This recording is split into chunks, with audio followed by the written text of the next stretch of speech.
Hello, Novel in Bits listener. This is She's About Katie. I'm your host, and thank you for stopping by to hang out with me today. Whether this is your first time or you're coming back to listen again, I am so thankful. I don't take your time for granted. So, what's up? How's your day going? Please just let me know on my Twitter handle at abuniloc. The link will be on my show notes, and it's right there attached to how you can reach me, whether on Facebook, on Instagram, or even on WhatsApp if you have my number. I'd really love to hear what you think, especially about the previous episode, if you listen to it, because this is a continuation of the previous episode. We're talking about the girl who stepped into the past. It's time travel, and there is a murder mystery to be solved. And I noticed that compared to other stories I have told you before now, it's actually the longest.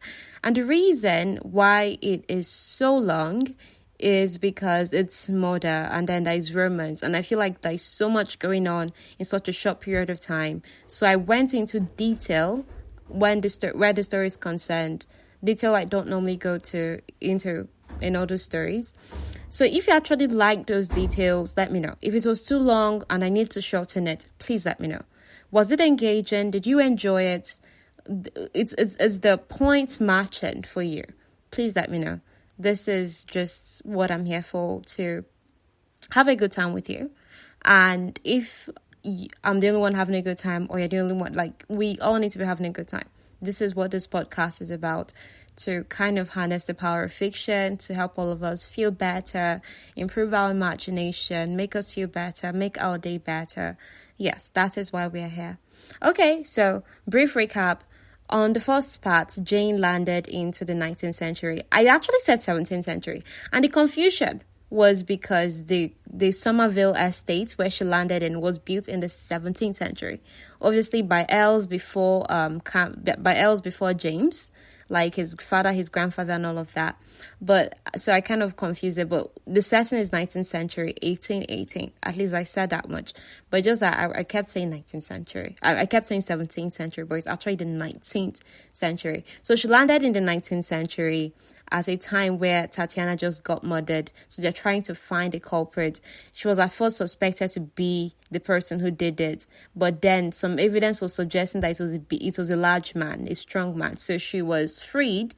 And at this point, they're trying to just put all that clues together. So everyone is literally a suspect right now.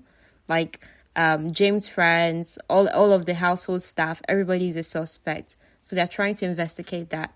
Okay, let's continue.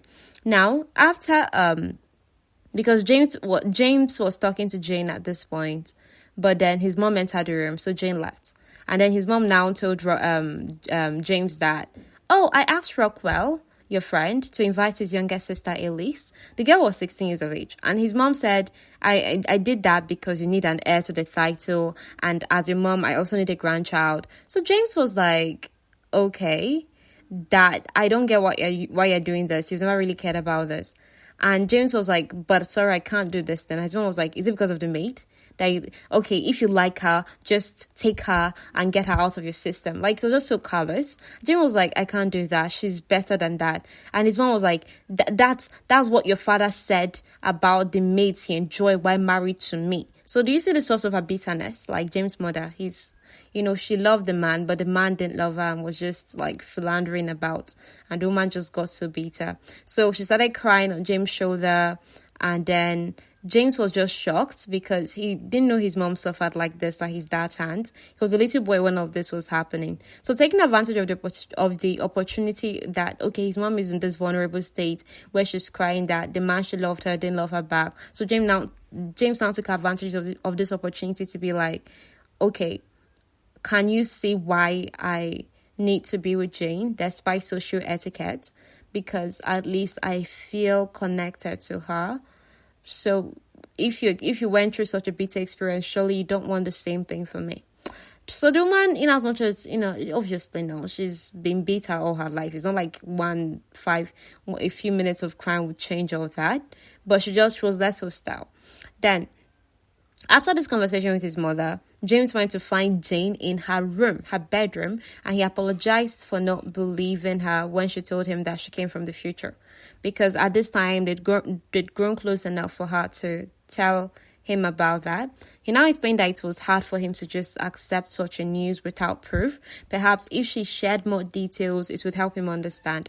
So Jane started by showing him her underwear, the one she was wearing from when she stepped back in time. She had hid them under her mattress so no one would discover it. So her dress from the future also had this designer tag and care label, more like machine only, that sort of thing that he's like, okay, this is not from this time. So she now told him all about washing machines, airplanes, cars, televisions, and laptops. She even drew some of them on paper to help his imagination. So it was a lengthy conversation. And at the end, he believed her. And then he asked her, so do you want to return? And she said she would, because she just couldn't imagine the kind of life she would have here in the past. James said it's going to be a good one if she agreed to be his wife. Wow, the time jump. We already have a proposal, people. Okay. So Jane disagreed that marriage between them was possible. People in his era loved to stick to social classes and would ostracize him if he married her, a mere maid. He didn't care and said that his investments were secure and his wealth was stable. Forget. Money does give a form of security. And honestly, I want it. I want it for me. I want it for you too. But at the same time, I don't want to depend on it. I don't want to make my entire life about material things. All right, let's just vibe. Okay, so moving on. Jen argued that they've only known each other 5 days. Him that was already proposing marriage was like, guy, you've only known me 5 days old. Ha! Only 5. James was like, it feels as if it's longer. This is a man in his early 30s and he's met a lot of beautiful women and he's not felt anything for them. So it's a case of this man just met this woman. It's only 5 days. It feels like forever to him, but he already knows I want her. So it's a case of one of those cases when they're advising you that a man who wants you will know, like within that he wants you. Like you don't have to stick around for 1 million years for him to know. Definitely they're slow starters, but then I think in cases of it's meant to be, most like people really do know when they want you. Like not want you for like just sleep with you reasons, but want you for long-term purposes. So Jane considered his proposal, but it was hard. It wasn't even the big things like TV, internet, or car that she was missing about the future, but rather things like toilet paper, toothpaste, deodorant, tampons, like pads for us, right? That's what she felt she was missing at that point. And she actually just told him, see, I'm torn. I want to leave. I want to stay with you in this time. I don't know. So he assumed naturally that, perhaps, okay, yeah, I understand you're missing your friends and your family. Jane was like, well, I'm an only child. And my parents died 3 years ago in a car accident. And also, I don't really have extremely close friends that I will miss like that. She was like, that's not the thing here. So anyhow, they agreed on a compromise that she didn't have to be anybody other than herself with him. She could still do her writing because it's the writing that even brought her back to this time. The research and all that. She's like, you can always be a writer here. I mean, he's a fan of Jane Austen and reads her books. So why won't he support his own wife, his own woman who wants to do the same thing, yeah? So he was like, sure, just write, do whatever you want. All I just care about is that you're by my side. There was one thing for Jane, though. Would the Earl of Camden, James, be willing to discuss his investments with her? Men of that time are not known to. So our James right away, like this guy he's just beautiful. He right away asked her opinion on a new investment he was looking to make. That company is today's Cadbury. I mean, we all know Cadbury chocolate and all that. So it was like, it was Cadbury tea at the time. And she was like, you should totally invest in it. It's going to be more than just tea. Yes, please go ahead with it. So, and, they had all those lovey-dovey moments. They kissed, they made love. And honestly, I think I really like this part because it wasn't explicit. Like, there are no explicit love scenes in this story. And yet, it has such beautiful description. For instance, his caress warmed her insides. The way tea drunk by an open fire would, or a hot leisurely bath on a frosty afternoon might do. Oh, yum, yum. I love the description. Moving on. The next day was confusing for Jane because she seriously considered her life in this time. If she's stayed as the Earl's wife. There was also still the puzzle of finding Tatiana's murderer. While helping Margaret prepare the guest room because of the guest now that James' mother went to invite, Lady Elise and all that, Jane asked her where she was on the night that Tatiana died. Margaret is her friend who is a maid too. Please, I'm just kind of, refreshing your head. Margaret said she was in her room when she heard a scream, but she believed it wasn't Tatiana who screamed. Now, that's new information because everybody had assumed until now it was Tatiana who screamed. But Margaret is now telling us, oh, no, I don't think it was Tatiana who screamed, right? I think this bit of puzzle has come up before, in the first part, that what if it wasn't Tatiana who screamed? Now, Margaret was confirming it. And Jane, initially, she already also had the same suspicion. And then Margaret even went further and mentioned the name of the maid she suspected to have screamed. Obviously, Jane approached the said maid. The said maid, her name is Tilly. The girl said, it's me, yo. I was running errands. I saw the body. I got frightened. I ran away. So after that, Jane went was on her way to the library. When she ran into the countess, that's James' mother. The man was so cold to her, which is usual, but then she was not explicitly told Jane, I know my son likes you, so just discourage just discourage him. Make sure he doesn't like you. Like, if you don't do so, I'm going to threaten you, right? I'm going to fire you. Don't think he's the only one in this household who holds power. Jane was so angry, but she was like, okay. Like, she was like, as you wish. I think that's what she said, and she left. So when she came to the library, she saw Mr. Snipes. Mr. Snipes is like James' man of business. And then he was in the middle of a very scattered library. Like, he was looking for something. He pulled books off the shelf. It was open here and there. He was like, that it was the elder asked him to find a letter. He looked so frantic and upset that he didn't find the letter. And he even backed at Jane like, yes, okay, put everything in order. And then he left. So after he left, Jane started arranging the books, and then Rockwell stopped by. He knew that Camden came to our room the previous night. Like, he knew that James came to see Jane the previous night, and suggested that Jane can also hop on his bed too. Jane was insulted, and she called him, "You're so disgusting." But he wasn't faced. What bothered Jane the most was that, okay, if this Rockwell is actually Rockwell, I don't know, I keep calling him Rockwell sometimes. She was like, if this Rockwell guy knows about James and May, others might know. And in the 19th century, it's like they don't tolerate those kind of news well. I mean, masters often sleep with maids in that era, but obviously you have to be discreet. Yeah, it's up to you to be discreet. And because if people find out, and obviously you know how Jane came to be in this house, nobody really knows her, so they're not really going to take it well. Yeah, and it's just way too scandalous. It's going to ruin her reputation and all of that.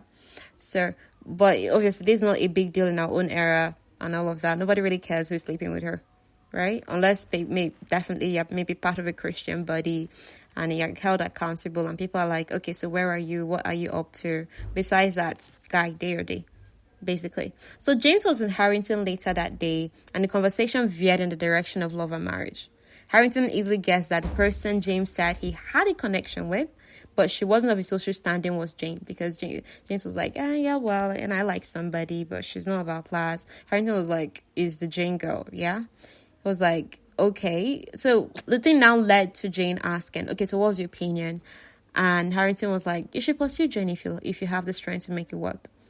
I mean, since not many people get to know what it feels like to love someone or marry for love, you have the opportunity before you take advantage of it. So that was like so cool for him to say that. So when James returned to his study, he rang the servant bell, and he was expecting Jane to show up, but it was actually Margaret who did. So he asked for Jane's whereabouts and also asked if Margaret knew of any man who might want to hurt his sister. Margaret was like, I don't really know, but rumors has it that Snipes was madly in love with Tatiana, like that man of business Snipes. James came a few minutes after Margaret left. She told James about Rockwell's proposition, and then Jane was like, I'm going to beat up this guy. Normal. So it's expected. It's your woman that he just propositioned, yeah? So James forced himself to calm down, and then he asked a question that Jane hadn't thought of. What was Rockwell even doing at the servant quarters? So, same thing as James was, obviously. So, who? As per, he came to see a maid. It was like Margaret was suspected, They hadn't Jane would still confirm this. But then James was like, but hey, we're different. I don't do this. I don't go to mates' quarters and just sleep with mates. That, I know my friend, he plays around, but I'm not like that. I mean, I'm not playing with you. Yeah? So, okay. Anyhow, so that was that. That was what really happened here. Moving on. To prove that, James now started, like, he kissed her callous hands, her fingers, he got on his knees, declared his devotion to her. And then at that point, she was like, oh, your mom threatened me. And he was like, if my mom can't even carry out that threat, because she'll suffer my wrath for all eternity. And he also claimed, my mom is only trying to scare you. Do you get? And Jane was like, yeah, I kind of figured that out. And actually, my greatest fear is not even any of this. My greatest fear is that I'm going to stay in this past forever. And as she said that, it hurt James. But then he compromised. He now asked, what if I come with you to the future? They've only been talking about how stay in the past. He was now like, what if I go with you to the future? Yeah? Now, this man had everything to lose. Unlike Jane, who didn't really have much going for her in the future. But he was willing to go there for love. Yeah? It's so cool. The sacrifice that, that love demands of us sometimes. So Jane was so moved, but of course she turned down his offer. He had no idea what he was getting himself into. That's what she said. But he disagreed. So he now said, life is filled with uncertainty, Jane, but there's one thing I do know for sure. You're the woman I want to share my future with, even if that means sailing across the ocean of time. Wow, he's so gorgeous in and out. James finally managed to convince her that the life together was possible, and she accepted to marry him. With that out of the way, they returned their attention to the murder case. Rockwell was a suspect because since he slept with Margaret, did he try to sleep with Tatiana? James vehemently refused because scoundrels don't touch family members of their friends. Okay. Most people shall. No matter how bad you are, my sister is off limits. I think guys have that bro code even now going on. Okay. So Snipes was back in the spotlight as the main suspect. So Jane confirmed from James that he hadn't sent the Snipes to find any letter. So Snipes needed to be questioned. Before that, James said that other arrangements had to be made for Jane. Since she was engaged to him, she was no longer going to be a maid. Jane was really into the idea of, oh my gosh, okay, I'm not going to be a maid anymore. But until the case was solved, she was like, I think I should stay maid. At least that way I'm able to get information from the servants because, they see me as one of them. That's really smart. So after this, Jane went to confront Margaret. The girl was flustered and she actually admitted, yeah, it was me Rockwell came to see. She had resisted him. He was just too charming.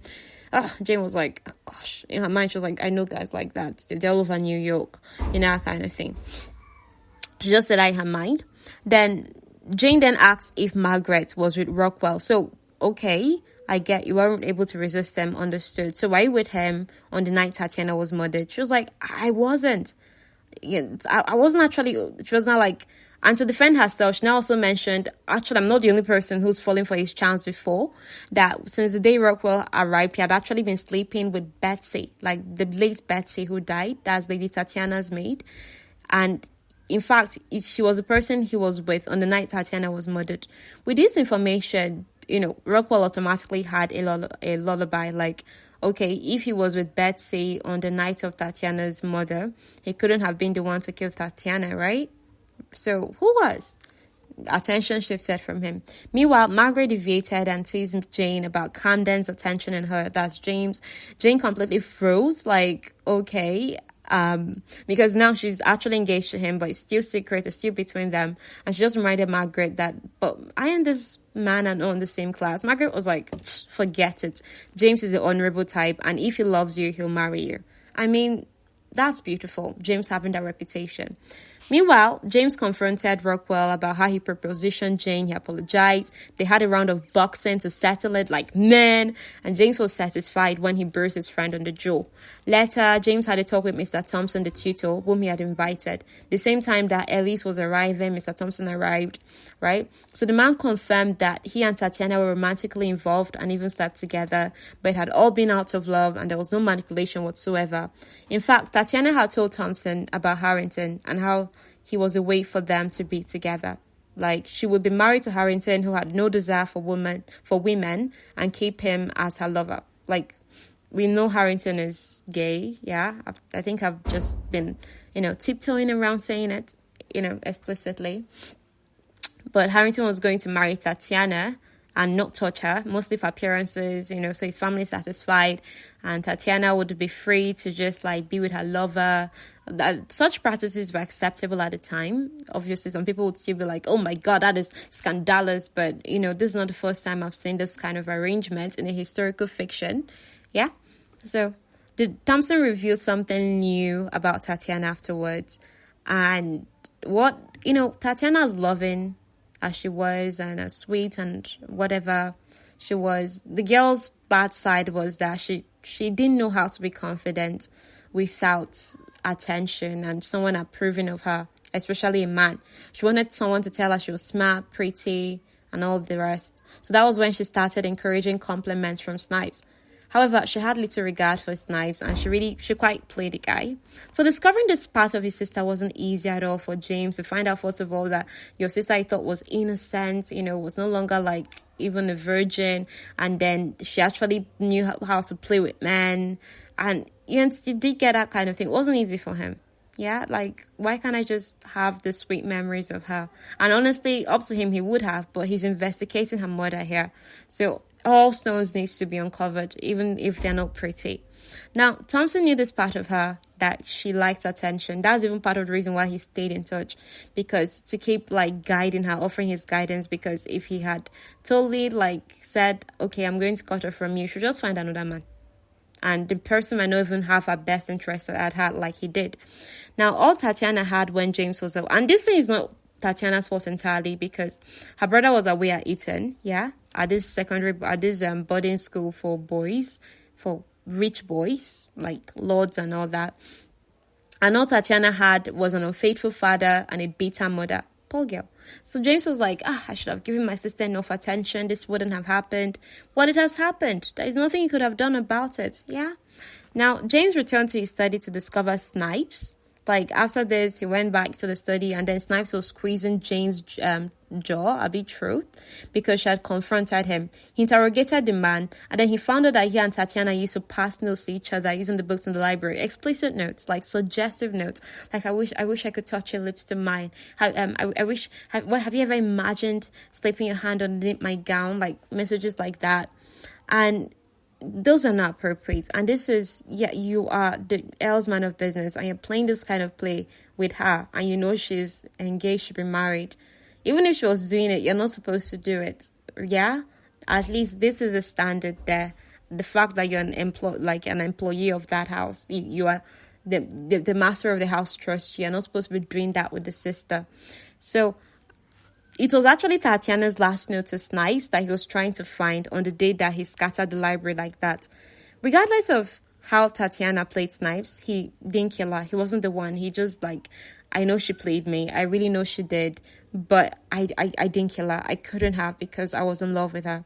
James didn't believe him, obviously. I was like, okay, Hendricks, the butler, hold him in a room until further notice. You get. So left with Jane, the guy was just tired from everything he found out that day. He hugged her. He was like, I'm begging. I have to come to you this night. She was like, okay, sure. I mean, she's been missing him too, lovers and all that. So she kept thinking about him throughout the day. And then it dawned on her how hopeless in love with him she was.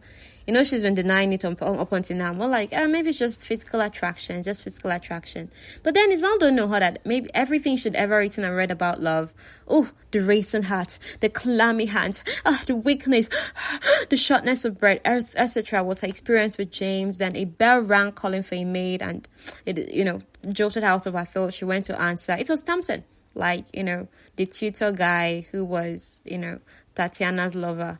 Apparently, he's a very handsome man. Like, Jane looked at the guy and was like, damn, this man is fine. Like, what were her parents thinking? Like, what the hell were Tatiana's parents thinking when they left their daughter alone with a young man looking like this? Yeah? If he wasn't a good person, uncle. Do you get?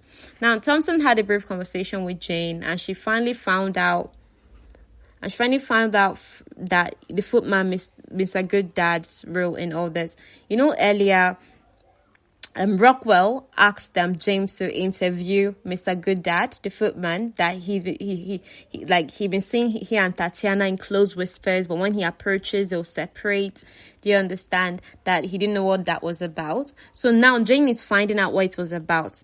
It was just about, he was the person who was passing notes, between Tatiana and Thompson. He would post Tatiana's letters and then pass the ones from him to her.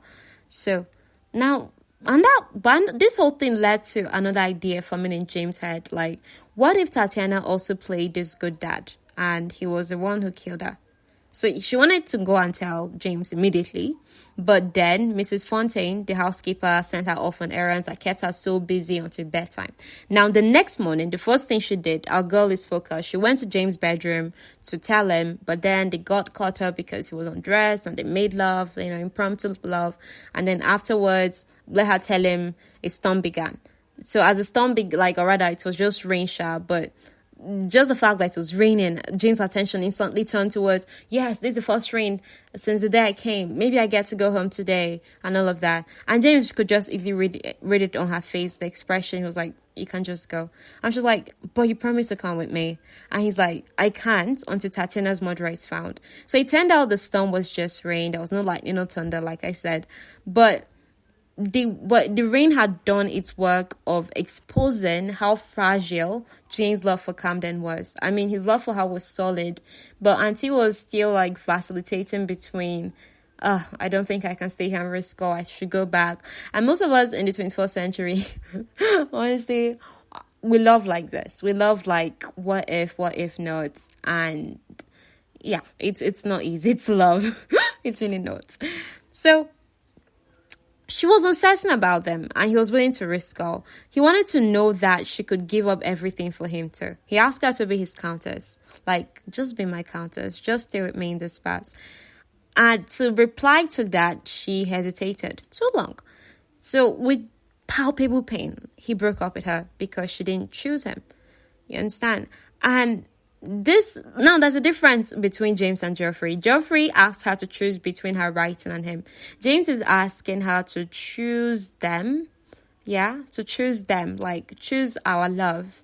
Yeah, or or just go back home. Choose our love or go back. He's not trying to say the future is less important and I am more important. It's just how he wanted to know how much she valued him. Yeah. So, but she didn't know if she valued him that much or if she was willing to. And he's like, I already value you this much and you don't value me that way. So there's no point us continue this relationship. So he ended it. And he's like, but in as much as he was pained, he was like, you're allowed to continue working as a maid. Just anything personal between us is over. Do you get? And baby, Auntie hot throughout the day. Jane, she was hot throughout the day. And she dwelled on it for some time. But she's like, the least I can do for this guy is solve this case and leave. That's all. So Mr. Good Dad was out. He was not around. She went to find him to question him herself, but he wasn't around, so she couldn't do that. She continued with her other duties, swept out everywhere until she got to her own room. So through the window, she could see that James, this is someone you were just with that morning, a couple hours ago. He was already going on this walk with Rockwell's sister, Lady Elise, the 16-year-old. But the sight just pained her. She tried to remind herself of all the reasons why their love wouldn't have worked, but it was still just hurting her so badly. Now, meanwhile, Lady Elise turned out to be this honest person because she had adored Camden since she came. She's just been looking at him like, oh my gosh, if I can just marry this man right now and everything. And because her brother Rockwell, actually, Lady Elise's older brother is Rockwell, the guy who used to sleep around. Her brother usually spoke so well of the Earl of Camden, James. So that's why part of the reason why Lady Elise was admired him so much. But then by the time they had a conversation, they went on that work. She found out, oh, he likes to stay in the country, and she likes to stay in London. She's like, I don't think our marriage will work because our interests don't align. And, they had this connection and friendship, and James just like kissed her cheek in a brotherly manner. And then at that time, kind of thing, you're withdrawing and you're seeing this person running off, and he knew it was Jane, and he ran after her. And when she stopped, she's like breathing and like, that I see you're busy. He's like, don't worry, I'm not busy. Just tell me, what is it? And she's like, and James was like, and what you saw, it's not like you saw it. She was like, don't explain. She was just too hurt.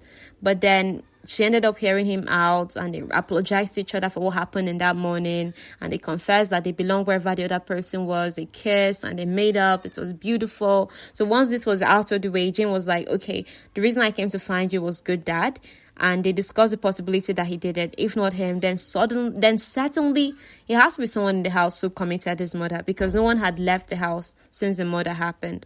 So James interrogated good Dad, eventually, like a few hours later, and the man honestly just didn't have. He just helped Tatiana and Thompson out of the goodness of his heart, nothing else. When James pushed, like, so are you sure he did not love her? Are you sure that he did not do it out of spite? So because of that thing, Oga had to blot out. See, it's not Tatiana that was entering my eye. The person that was entering my eye was Tilly. Tilly is the girl that discovered Tatiana's body and screamed and ran away. Do you get that? That's the person self that I love. It's no Tatiana. Do you get? So on to the last piece of the puzzle. We are almost at the end. Thank you so much. Like, the fact that you listened up to this point, I'm so thankful. Now, on to the last piece of the puzzle. Their chief suspect, obviously, still remains Snipes, right? Like, the guy who had kind eyes, but he was creepy, and then, he was passing suggestive notes. He and Tatiana were passing suggestive notes using books in the library. That guy, he's still the person who is the chief suspect because he had the most motive. Now, after going to see him one last time and nothing, like Jane went to see him one last time and nothing, she returned to her room, then, which is Betsy's old room, like the room Jane is using as a maid is actually the room Betsy was using until her death. So she returned to the room. She was trying to find something on the windowsill. Then she accidentally uncovered Betsy's diary. So if you can hear this, that's the bleating of a goat. It's called the bleating of a goat, yeah? That's a goat. When I moved here, like there were like 3 goats, but 2 of them were heavily pregnant, and each of them gave birth to like 3 goats. So they're the ones you are hearing disturbing. I'm not sure how long they'll bleat for, and I don't know if we can just okay, the bleating has stopped. Or at least it's calm enough for us to continue with the story. All right, let's finish up. Now, Rockwell and James were together out on the terrace for some evening air.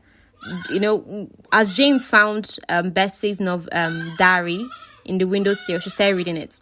And, some hours passed. Rockwell and Jane were out together on the terrace for some evening air. And Jane came. She came downstairs. She was holding the diary. Then she looked at James and said, "We were wrong." At this point, the weather was changing and a real storm was coming. Not that one that happened while they were in his bedroom. Jane explained that Betsy was killed first.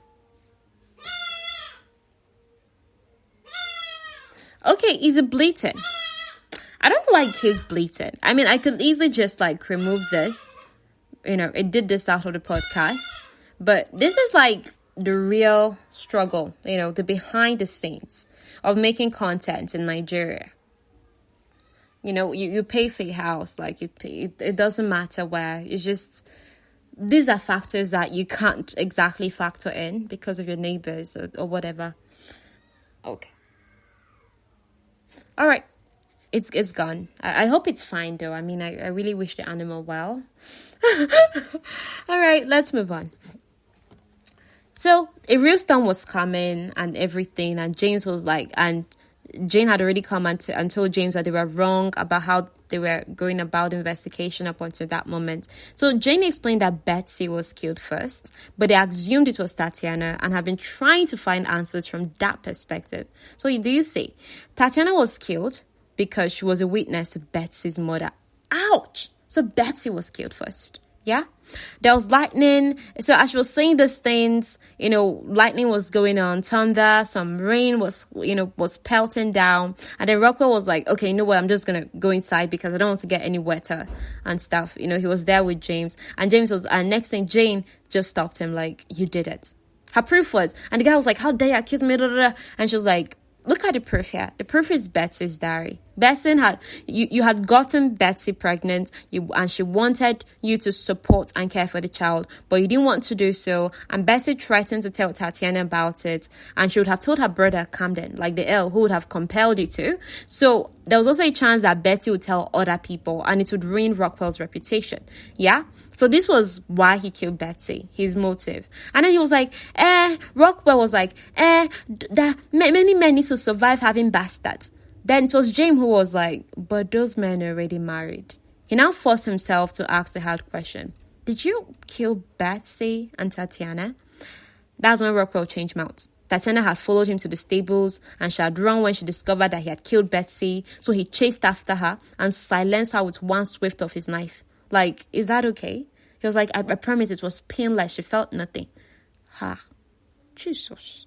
So the men got into a fight, and Jane threw herself into it at a point to protect James. She even ignored the lightning that appeared that could have taken her back to the future. Like that same stroke of lightning, she wasn't behind it. Like she had to jump it. She avoided the lightning so she could still remain at the 19th century and protect James. So Rockwell eventually had her by the throat, like, fight. Somehow Rockwell had her by the throat, and he was so intent on murdering her, like the way his eyes were glinting, choking her. And he tried to stab her in the chest, but fortunately she moved to the side, and at the same time that James punched Rockwell in the skull, right? So Thompson and Harrington appeared then, and then they pulled Rockwell away. Jane was stabbed in the shoulder, but it wasn't critical. Rockwell eventually, he was stripped of his title. Obviously, he was sentenced to hanging, rightly deserved. Meanwhile, the end of the story is this. Jane wedded the Earl of Camden. She became a countess. The Dowager Countess, that's Jane's mother, she looked like her son had just announced his funeral when he said he'll marry Jane. But waiting consigned him.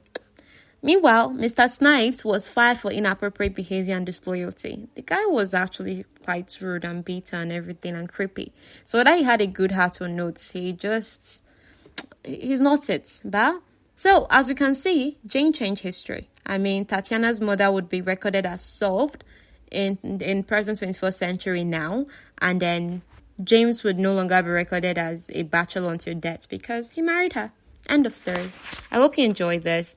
Now, please, don't forget to follow me on all the handles, give your feedback, and most importantly, can you share the link of this podcast to one person, just one person? Please just send it to them as a WhatsApp message. Just let them know what you enjoyed about it, one thing. Let me know too.